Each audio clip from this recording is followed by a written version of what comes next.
When Blockbuster went out of business a couple years ago, me and my friends all piled together in my car, and we went on a shopping spree from location to location because all of them were having closing down sales. You could buy movies for like $2 a piece, and it was great.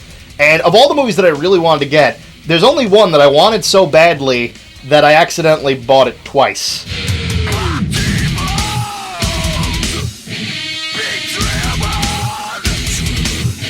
A 19-year-old girl named Emily Rose dies after a long, painful exorcism. The priest in charge, Father Moore, is charged with negligent homicide since he persuaded the family away from medical treatment in favor of the power of the church. He denies any plea agreements, demanding to tell Emily's story in public, and he goes into a long account of how Emily was first invaded by the spirits and how they slowly took over her body. The story is argued back and forth over whether or not she was suffering from a medical condition or was in fact being possessed.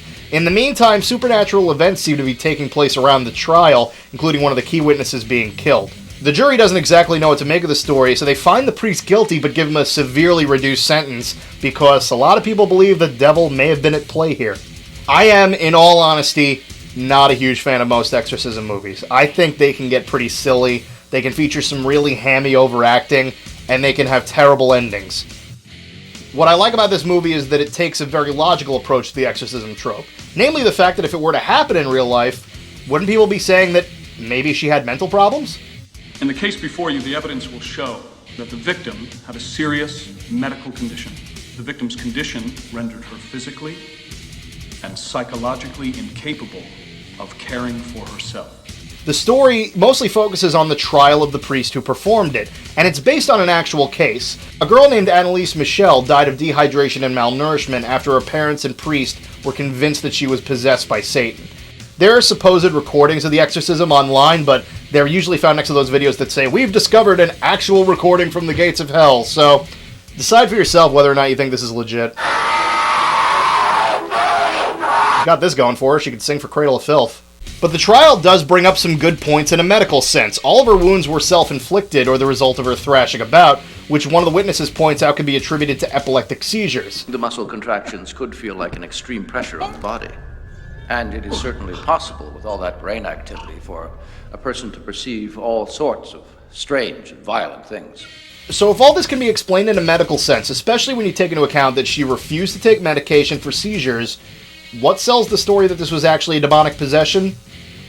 All of the scenes with Emily herself. Her actions are erratic, eating insects and screaming for apparently no reason. She hears sounds at high frequencies that drive her crazy, and she begins seeing people's faces turn into that stupid Snapchat filter. But once the priest gets involved, that's when things take a much more amazing turn. She begins speaking languages she's never learned. Her joints lock up and contort in incredible ways, and her eyes dilate to pitch black. Non patas me expellere sacerdos. Tenter. Ego te provoco. And not just Emily, I really do love the whole cast in this. I've always liked Tom Wilkinson. I'm always happy to see him pop up in small roles here or there. Laura Linney does a great job as the defense attorney trying to make a name for herself with famous clients. And speaking of which, Laura Linney had done The Crucible on Broadway with Jennifer Carpenter, and she actually recommended her for the lead role. And it is one of the most perfect bits of casting I've ever seen.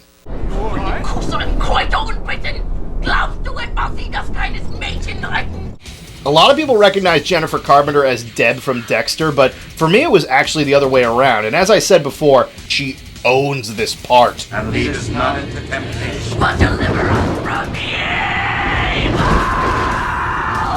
The way she screams and moves is absolutely mesmerizing from scene to scene. And from what I heard, the filmmakers saved thousands of dollars on special effects and prosthetics because of the things that she was able to do with her own body. From all the facial expressions to the body contorting. I mean, Jesus, that is something. But if you're looking for one pure example of why I recommend this movie, 2 words: barn scene.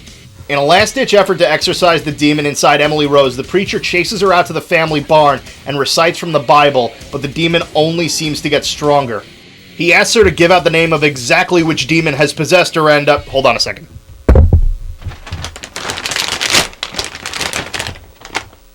Here's how she responds. give me your name, demon! Names!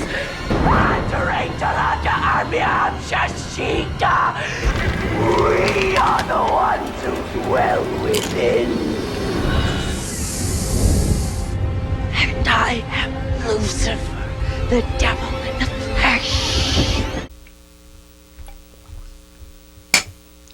So to recap, it's not one, but 6 ancient spirits possessing Emily, with one of them being the granddaddy of them all, Lucifer.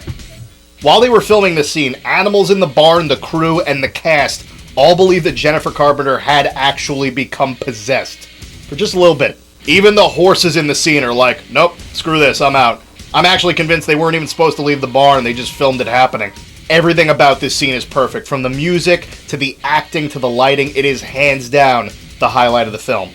Ultimately, we both felt that she was beyond medical care and that she had to see this through to the end. The movie never states outright whether or not the demons were real, mostly because the case can be viewed from both sides, and that's what makes it more confusing. They show that both Linian Wilkinson's characters have experiences that mirror those found when Rose was first possessed, but it's never really brought into the light.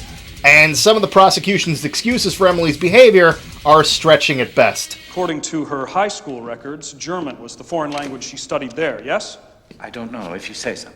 So? J'ai étudié le français à l'école secondaire de 3 ans, mais je devais utiliser Google Translate pour se rappeler comment le dire. She spoke Aramaic on the tape, but I don't think it was part of her training. But it was offered as an elective at her catechism school. I have the school's curriculum here in my file if you'd like to see it. Well, just because the college offers it doesn't mean she took it. A lot of universities offer a lot of weird electives for pretty much every aspect of life. Someone else in the movie got hit by a car. Do you think the guy who was driving only knew how to do it because his college offered an elective in automotive repair?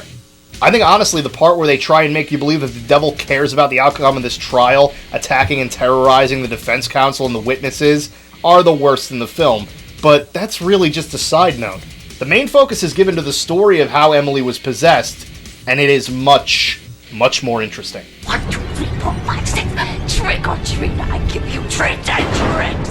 1, 2, 3, 4, 5, 6. The movie isn't perfect, but what it does right, it does great. The performances are amazing, the story is gripping, and it brought at least a different perspective to the age-old exorcism story. If you're looking for the best movie about demonic possession, I'd obviously suggest you watch The Exorcist. But a few scenes in this really stuck with me, so I would highly recommend that you watch it at least once. And if you ask me if I believe in this stuff myself, I don't believe in demonic possession, and I'm not sure if the devil exists. But I do know this for a fact. He gave us some awesome music.